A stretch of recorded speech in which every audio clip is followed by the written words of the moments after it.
Support American-made tariff-free clothing with American Giant. They aren't affected by tariffs because their clothing products never left the U.S. Get 20% off your first order when you use promo code STAPLE20 at American-Giant.com.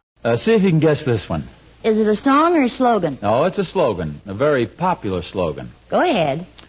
Da-da-da-da-da-da-da-da-da. Da-da-da-da-da-da-da-da-da. Oh, that's easy. America's finest silver plate is 1847 Rogers Brothers. Oh, you're just too smart. Sure.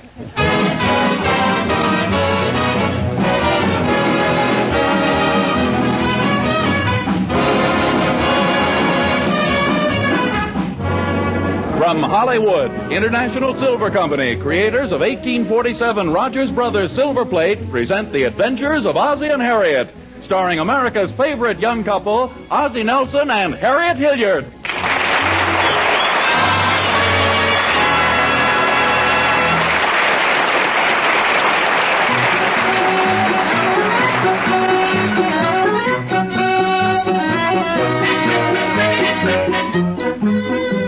Well, folks, let's look in on the Nelson household at 1847 Rogers Road. It's late morning, but Ozzie and Harriet haven't even eaten breakfast yet. They were up quite late last night, and as we join them in the living room, they're discussing the events of the night before. Gee, that was a wonderful party last night, wasn't it, Harriet? Yeah, it certainly was. And it's amazing what happens to you after one glass of beer. Now, just what is that supposed to mean? You trying to imply that one glass of beer made me, shall we say, a little hazy? We shall say it. It's ridiculous. After the party, I drove us home all right, didn't I? See what I mean? We're the ones that gave the party.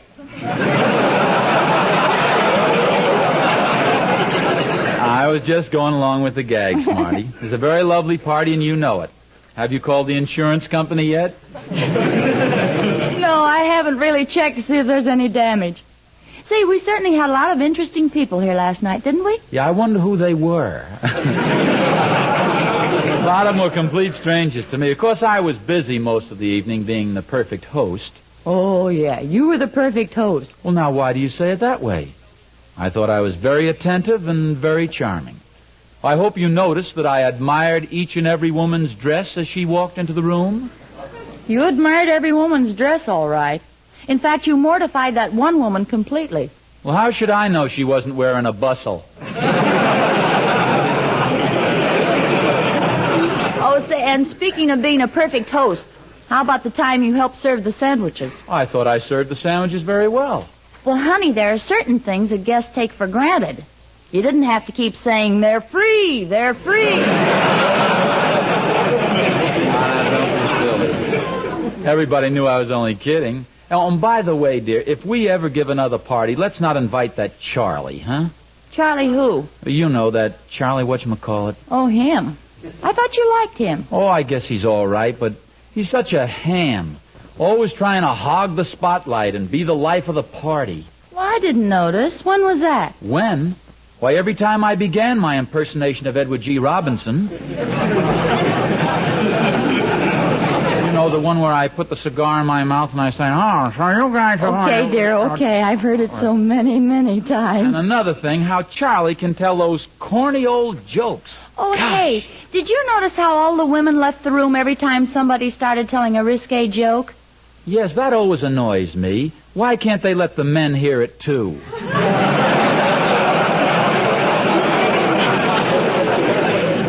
It was a swell party, though. I really had a wonderful evening. Wasn't it fun dancing for a change? Yeah, it sure was. Hey, how about that big fat friend of yours doing the Roomba? Yeah, she was quite a sight. I'll say every time she danced around the room once, she rearranged the furniture twice. I wonder if Gloria has breakfast ready yet. I'm absolutely starved. Starved? Well, not exactly, but you know how us women like to exaggerate a little. Oh, yes, which brings up a little matter I've been wanting to talk to you about. What's that, dear? That exaggeration of yours at the party last night, the one that involved me. Well, I've been wondering when you're going to bring that up. Why did you announce to everybody that I could do 50 push-ups? Well, I'm proud of you, dear. Were you proud of me when I could only do 7 and nearly burst a blood vessel? You certainly let me down. That's just the point I'm trying to make. I didn't let you down. You just built me up too high. Well, how would it have sounded if I'd said, my husband can do 5 push-ups? That'd be pretty small potatoes. So I simply said 50. You noticed that everybody was very much impressed. Yeah, until I couldn't get up after the 7th one. If you must exaggerate, dear, I wish you'd leave me out of it. Oh, here's David. Good morning, son. Morning, Pop. Morning, Mom. Good morning, David. When are we going to have breakfast, Mom? Well, maybe I'd better go out in the kitchen and see how Gloria's coming along. Party kept her sort of busy last night, and she cleaned up afterwards. I'll be back in a minute.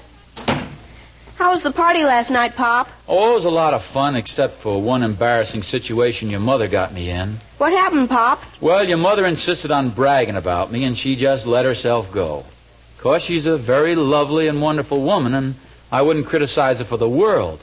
But, oh, brother, how that gal can exaggerate things. I know, Pop. When she tells other kids' mothers about my grades, she always adds 5 points onto every subject. I'd like to hear what she'd tell them if you made 100 and something. Don't worry about it, Pop. There's not a chance. Oh, why not, David? Well, nobody's perfect, you know. Where'd you pick that line up? From you. Oh. When you get older, son, you'll find out that women are the biggest problem in a man's life.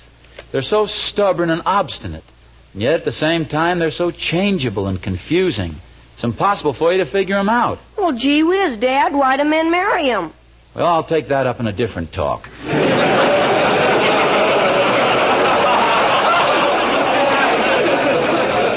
Right now, it's your mother's exaggerating I'm going to work on. How, Pop? Well, I don't know just yet. Say, David, I've got it. Why didn't I think of this before? This is wonderful. What is it, Pop? It's the old psychology. You see, all I have to do is start exaggerating things much worse than she ever dreamed of. When she sees how silly that sounds, she'll quit exaggerating things herself. Do you understand? Sure. Oh, boy, that sounds good. Now, David, don't be surprised at anything I say at breakfast. I may say some very strange things, but I think this will cure your mother. Okay, Pop. Can I help you? Well, thanks, David, but I can handle it myself. When I really make up my mind to change something about your mother, you know what happens. I sure do, Pop. But you might as well try anyway.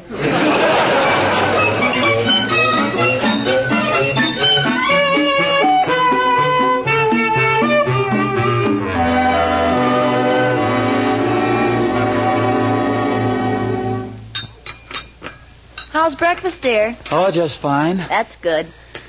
Gee, I'm starved. I haven't had anything to eat for 2 weeks. What did you say, Pop?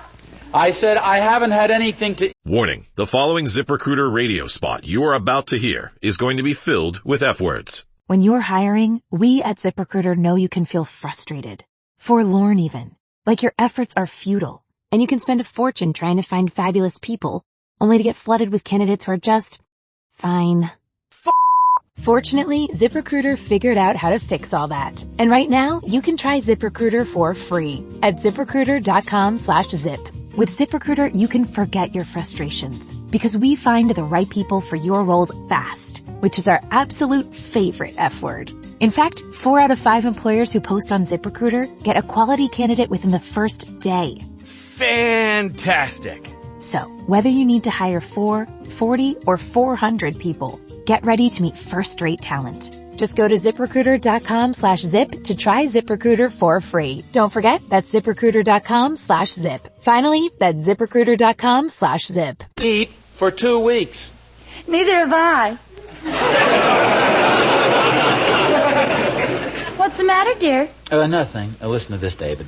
Oh, Harriet, did I ever tell you about that fellow in my lodge? What about him? Well, do you know what he had for breakfast every morning? 135 eggs. Sunny side up?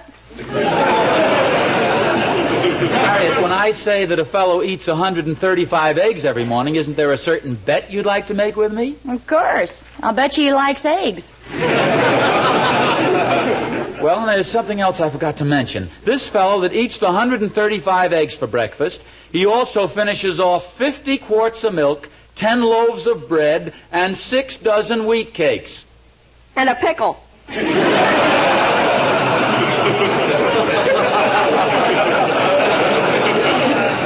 another slice of bread, dear? Thank you. By the way, Harriet, I saw the strangest thing in the paper this morning. It's all about a boy with 2 heads. Oh, is that so? Another boy with 2 heads. There have been several cases like that lately. Well, this one is very unusual because one of his heads is smarter than the other, and this boy is in 4B and 4A at the same time. That's right. Half of them is in my class. A little more milk, dear? No, thanks. I don't feel like eating anymore. I wonder what happened to Gloria. Well, I don't know, dear, but if you finish breakfast, I'll call her. Oh, Gloria! Gloria! Did you call me, Mrs. Nelson?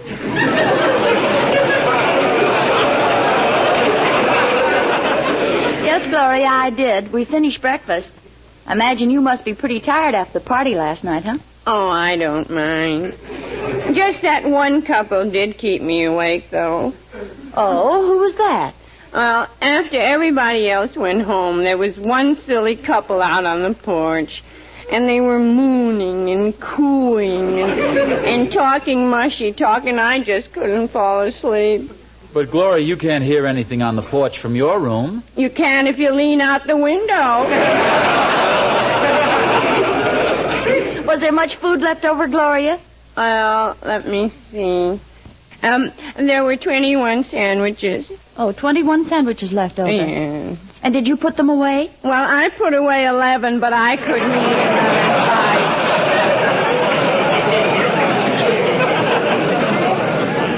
bite. Well, thanks to you, Gloria, everything at the party went smoothly, with the possible exception of those cocktails you mixed. Boy, they were really something. Oh, that's a wonderful drink, Mr. Nelson. I invented it myself. I call it the air pressure cocktail. The air pressure cocktail? One drink and you blow your top. Oh, so that's what it was. My boyfriend, Elmer, really knows how to make strong drinks. He once mixed a drink, and all he took was one sip, and he ran up to the wall and drew a great big picture of an automobile on it. Oh, isn't that ridiculous? Yeah. And then I took a sip, jumped in, and drove home.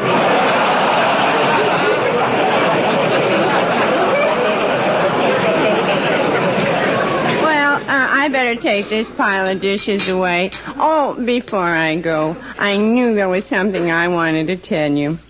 You know that drain in the sink that we've had so much trouble with? Yes. Well, there was something left in some of the glasses, and I poured them into the sink. It's not clogged up anymore. I'll see you later. Harriet, did you hear that story Gloria told about the drink in the automobile? Yes, I thought it was very funny. You didn't think it was an exaggeration? Well, what do you mean, Ozzie? I simply mean that you've become so accustomed to exaggerations, dear, that you don't even notice them anymore. Now, take that fantastic story I told you before about a guy eating 135 eggs, 10 loaves of bread, 6 dozen wheat cakes, and 50 quarts of milk in one meal. It didn't even surprise you. Well, why should it surprise me? I've had your relatives over for dinner. Your Uncle Peter could eat that guy under the table and then eat the table right off of him. The last time your Uncle Peter had dinner here, you could reconstruct the skeleton of a cow from the bones in his plate. Harriet, it so happens that my Uncle Peter hasn't even got any teeth. Then I got news for you. He gummed us out of 40 red points.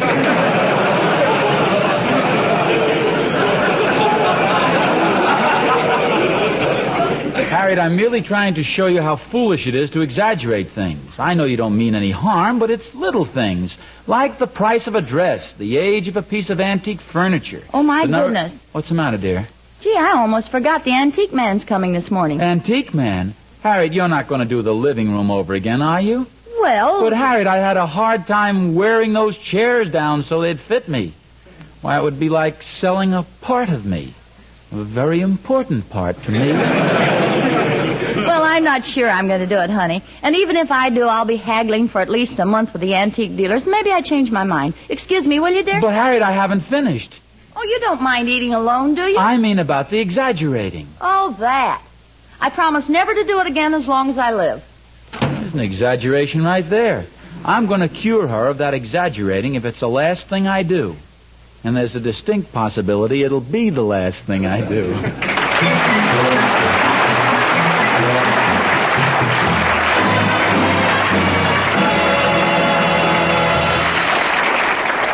The silver plate of 1847 Rogers Brothers is about ready to make a trip. Yes, ladies and gentlemen, America's finest silver plate is all set to go from Meriden, Connecticut, to the silverware dealer, to you. And let me tell you, it'll make the trip in style. 1847 Rogers Brothers silver plate will leave Meriden groomed in perfect beauty, as lovely as artistic hands can make it. And I'll wager if you could be around when it arrives at your silverware dealers, you'd see that old expert's eyes light up with welcome. It's been a long time since he's seen silver plate with the exquisite, unmistakable craftsmanship of 1847 Rogers Brothers. A long time since he's been able to say to one of you, now here's silver plate with design features formerly found only in solid silver. Well, it's a long time since you've seen 1847 Rogers Brothers silver plate yourself, but it won't be much longer. 1847 Rogers Brothers silver plate is coming your way soon. So keep an eye out for it. Give it a welcome home. It's America's finest silver plate. Your silver plate. Created by famous 1847 Rogers Brothers.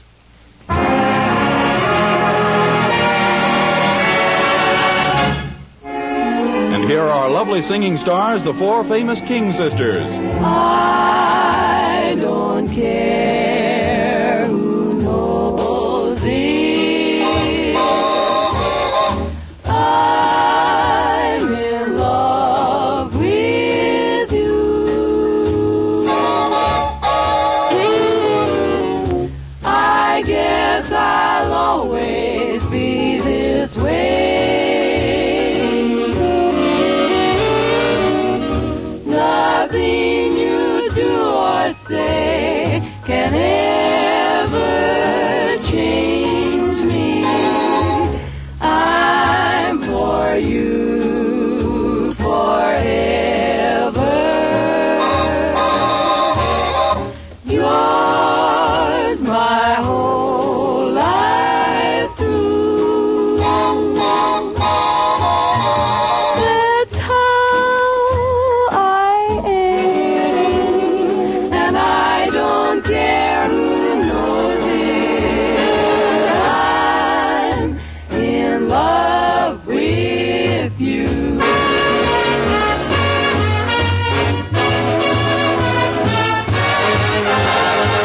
I don't care who knows it. Baby, I love just you. I guess I'll always be this way. Nothing you ever do or say can change me. Guess you're stuck with me. I'm for you forever. Yours my whole life through. That's how I am, and I don't care who knows it. Shouting from the steeple, telling all the people, darling, I love just you.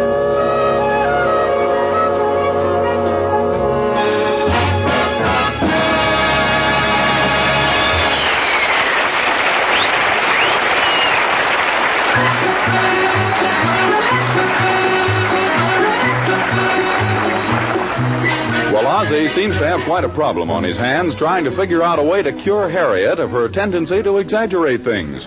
Right now, he's out on the front lawn thinking things over and hunting for devil grass when the Bobby Sox department from next door calls to him. Hello, Mr. Nelson. Oh, hello there, Emmy Lou. How are you doing with that devil grass? Oh, pretty good. I wish that was my only problem. Oh, something serious? Well, no, not really, but it's something that might eventually prove embarrassing. Could I be of any help? I've got $9 saved up out of my allowance. Oh, well, thanks very much, but that's not what I meant this time. You see, I've been trying to prove something to Mrs. Nelson. So far, I've been completely unsuccessful. What's it about? It's this business of exaggeration, Emmy Lou. Why do women exaggerate anyway? Women don't exaggerate, Mr. Nelson. They don't. No. It's just that after they get done telling the truth, they keep on talking. Yes, that does sound pretty reasonable, but I still don't understand it. Well, I'll try to explain it to you, Mr. Nelson. Suppose I'm introduced to some boy and he's really an absolute goon. Do you imagine for one moment that I'm going to tell my girlfriends that I met a goon? Of course not. I tell them that I met the most divine man, an utterly handsome, simply super dreamboat. Oh, and then they think he's quite a guy, huh? Oh, no. Then they know he's a goon or I wouldn't have said all that. Emmy Lou, you're going to make some man a fine wife. You're confusing already. But let's get back to my problem. How am I going to stop Mrs. Nelson from exaggerating? Well, let me see now. Oh, I have an idea. You could... No, that wouldn't work. See, how does this sound to you? You could... No, that wouldn't work. Say maybe I could... No, that wouldn't work either. It really is a problem, Mr. Nelson. Maybe I was on the right track before when I was exaggerating things to show her how silly it sounded. That sounds like a good idea. I know, but it didn't work. Maybe I wasn't exaggerating the right things. Maybe I should get something she cares more about. Who's that man going into your house? Oh, it's probably the antique dealer. Are you getting new furniture? Well, Mrs. Nelson thinks so. Wouldn't be new anyway. It'd just be different old furniture. She's going to sell a few things to him, I think. Oh. As I was saying, if there were only... Hey, wait a minute. That's it. Antiques. Now, that's something that Harriet's crazy about. What are you going to do, Mr. Nelson? Boy, have I got an idea. When he tries to buy a piece of furniture, I'll put a figure on it that's so ridiculous he won't buy anything. That'll show Harriet where exaggeration can get you. That's a wonderful idea, Mr. Nelson. Go ahead. No, not yet. First, I'll wait till he's in the house and looking over something he seems to like. Then I'll come in with the surprises. By the time I get through, George Washington will have slept on every antique we have in the house, including the chandelier.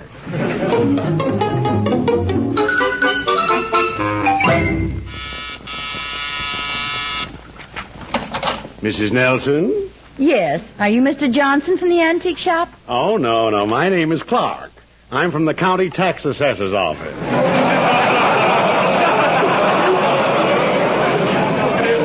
Just dropped in to get an estimate on your furniture so we can figure out your tax. Won't hurt at all. This year we're using Novocaine.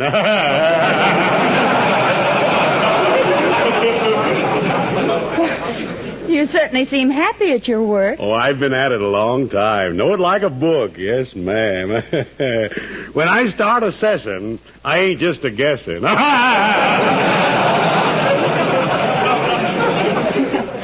If it's got to be done, it's got to be done. Here's the living room. Go ahead and assess. Yeah, okay, I'll start with this table here. Well, it's very nice. Looks moderately priced. I'd say $50. That's about right.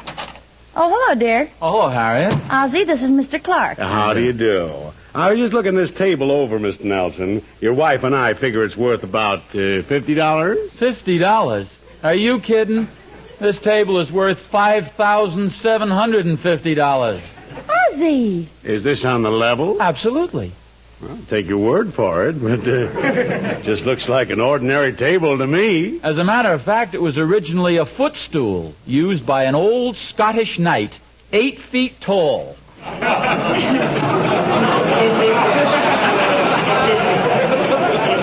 Of course, the knights were longer in those days. Ozzie, dear, Mr. Clark And is I from suppose you think this piano here is an ordinary piano? Well, it looks like a regular piano. Well, sir, this is one of the most valuable antiques in all America. This happens to be the very piano that the finance company took back from Franz Schubert. Amazing. Are you sure of that? Well, why do you think he never finished the unfinished symphony? Oh, say, I was wondering why he hadn't written anything lately.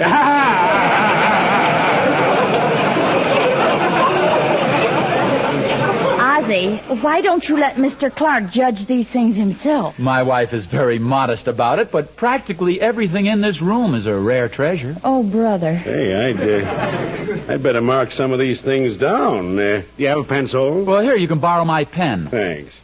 Now, what would you say that piano and bench were worth, Miss Nelson? Oh, really, Mr. Clark? Well, that's hard to say. Let me see. I tell you what, just put down any large figure. You won't be more than a few $100,000 off. Well, if you insist, I'll just... Whoop! Say, one thing I know ain't a rare antique is this pen you just handed me. Look, I got ink all over my hands. And besides, it's got the initial N on it for Nelson. Mr. Clark, N also stands for Napoleon, you know. It just so happens that was Napoleon's favorite pen. You mean he got ink on his fingers, too? Why do you think he kept his hand inside his coat all the time? My.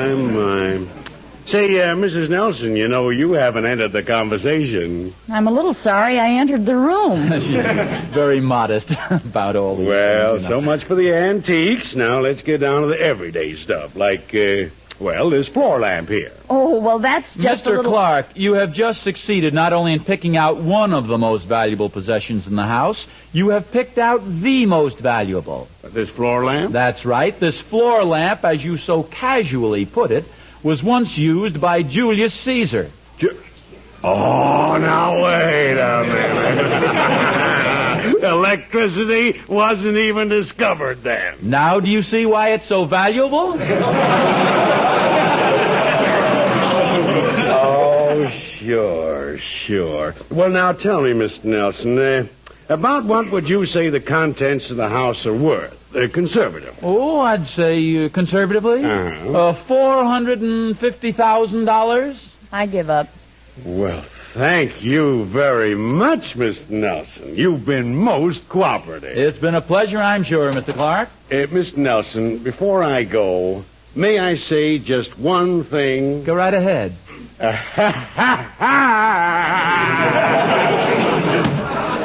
A silly sort of a fellow, isn't he? But a nice chap. Ozzie Nelson, will you please explain those ridiculous stories you were telling that man? The way you were exaggerating. Oh, was I exaggerating? Well, you know you were, and it was very embarrassing to me. Ah, now you begin to understand how embarrassing it is to me when you exaggerate. Darling, I hate to take that big happy smile off your face, but do you know who that nice man was? Well, certainly, the antique man. No, dear. That was the assessor for our personal property tax, and this year it's going to be a honey. Oh, no. Oh, yes. Go on, tell me. I deserve it. Tell me what you think of me. I'm a dope. I'm a moron. Isn't that what you want to tell me? Of course not, darling. You meant well. I think you're the smartest, the sweetest, the cleverest, the handsomest, the most wonderful husband in the whole wide world. Well, at least I got you out of the habit of exaggerating.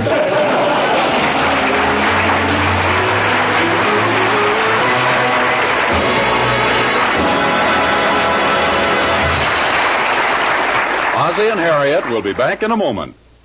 But first, Mr. Smith, I have a bone to pick with you. Do you know what I did yesterday? I went to my silverware dealer and asked for 1847 Rogers Brothers silver plate. and he didn't have it. He said if he could have sold 1847 Rogers Brothers silver plate to all the people who've been asking for it the last 3 years, he could have been retired by now. I'm sorry, really sorry. But if you recall, all I've said is that 1847 Rogers Brothers silver plate will be back at your dealer soon. And that soon is getting closer every day.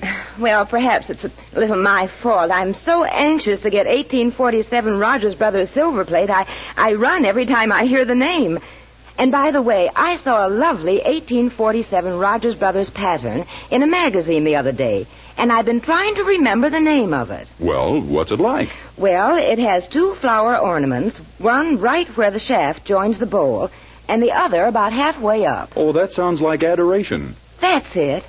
Adoration. Did you notice how richly raised those ornaments were? That's a feature exclusive with 1847 Rogers Brothers. That's the pattern for me. I won't take anything else, no matter how long I have to wait. That's a sound resolution, madam. There's no silver plate more worth waiting for than 1847 Rogers Brothers. And now back to Ozzie and Harriet. What's that paper you've got there, dear? It's a copy of our tax report. We owe exactly $152,740. And by the way, dear, from now on you'd better wipe your shoes before you come into the house. Our living room alone is worth $500,000. Golly. Well, I better get down to the tailor shop tonight. The tailor shop? What for? Well, from there you can dig the shortest tunnel under the bank on the corner. Well, I guess you suffered long enough, honey. Get that prison pallor out of your face. Our tax bill's very small because Mr. Clark got the correct figures and it's all straightened out. Well, Harriet, that's wonderful, marvelous. How did it happen? Well, all the time you were telling Mr. Clark those ridiculous things about our furniture, Yeah? I was standing behind you making certain widely used motions with my finger and forehead to indicate that your mental development had been arrested rather prematurely. And then later I phoned him to make sure. Well, that's swell, I guess, but, well, just what did you tell him? Well, you understand, dear, we were in a tough spot. Yes, I know. What did you tell him? In an emergency like this, you have to think fast, you know. I had to say something. Harriet, what did you tell the man? I told him you had a brain the size of a peanut. There you go, exaggerating again.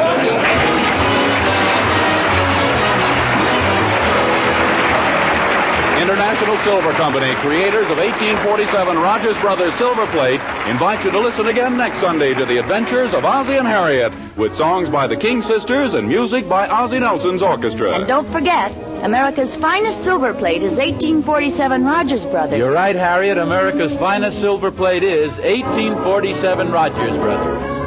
This program originates in the Hollywood studios of the Columbia Broadcasting System and is also broadcast over the Trans-Canada Network of the Canadian Broadcasting Corporation. This adventure of Ozzie and Harriet will be transmitted to our men and women overseas by shortwave and through the worldwide facilities of the Armed Forces Radio Service. Appearing in support of Ozzie and Harriet were B. Benaderet, John Brown, Joel Davis, Louise Erickson. Original music was composed by Billy May. This is Vern Smith speaking. This is CBS, the Columbia Broadcasting System.